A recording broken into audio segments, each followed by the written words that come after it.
Shadrach, Meshach, and Abednego are three young men who are first introduced to readers in chapter 3 of the book of Daniel.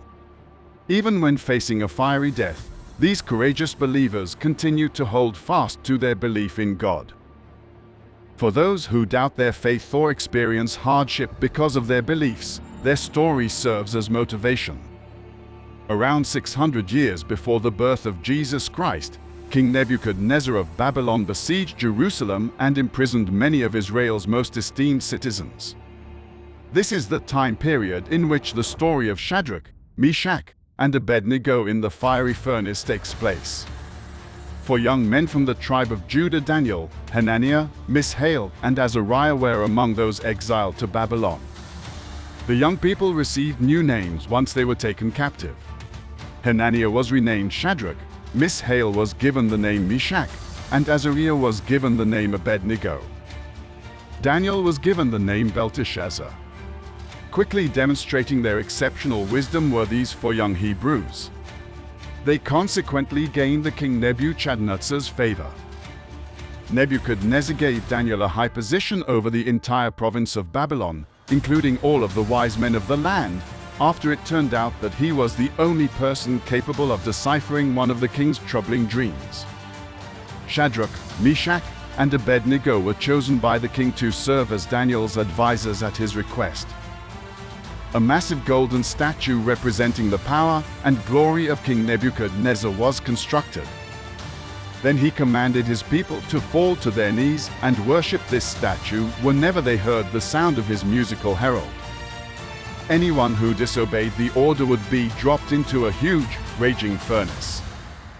However, Shadrach, Meshach, and Abednego only adored the one true God and would not submit to the false god.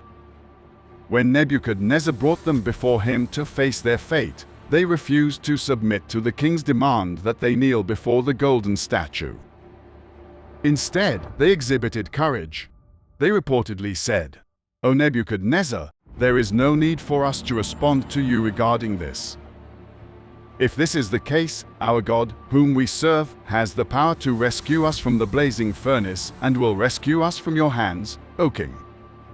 But if not, king, know that we will not worship the golden image you have erected or serve your gods." Nebuchadnezzar was so enraged that he gave the order to heat the furnace 7 times higher than usual. They were restrained and thrown into the fire along with Shadrach, Meshach, and Abednego. The soldiers who had been accompanying them perished in the fiery blast because it was so intense. But when King Nebuchadnezzar looked inside the furnace, he was astounded by what he discovered. However, eyewitness 4 men walking unrestrained through the flames while unharmed. The fourth of them has the appearance of a godly son. Daniel 3:25, the men were then summoned by the king to exit the furnace. No damage was done to Shadrach, Meshach, or Abednego, and their clothing was untarnished by smoke, and not even a hair on their heads was burned. Needless to say, Nebuchadnezzar was very moved by this and said, "Praise be to the God of Shadrach, Meshach, and Abednego, who sent his angel and saved his servants because they trusted in him, disregarded the king's order, and gave up their lives rather than serve and worship any other gods than their own." Daniel 3:28, Nebuchadnezzar proclaimed that the remaining Israelites in captivity were now safe from harm and were assured freedom of worship thanks to God's miraculous deliverance of Shadrach, Meshach, and Abednego that day. As well as a royal promotion, Shadrach, Meshach, and Abednego. A prompt for thought.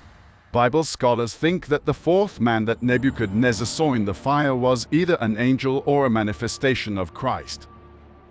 Whatever the case, he appeared miraculously, a heavenly bodyguard sent by God to guard Shadrach, Meshach, and Abednego in their dire hour of need.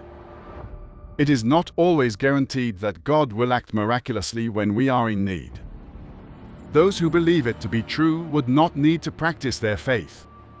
The lesson learned from this is that despite having no assurance of deliverance, Shadrach, Meshach, and Abednego trusted God and were committed to being faithful. Although they had no guarantee that they would survive the flames, they remained unmoving. While fiery death may not be a threat to modern Christians, many are still put to the test.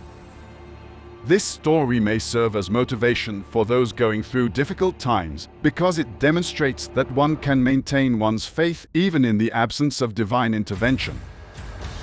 If you enjoyed this video, please like, subscribe, and turn on the notification bell. Thanks for watching.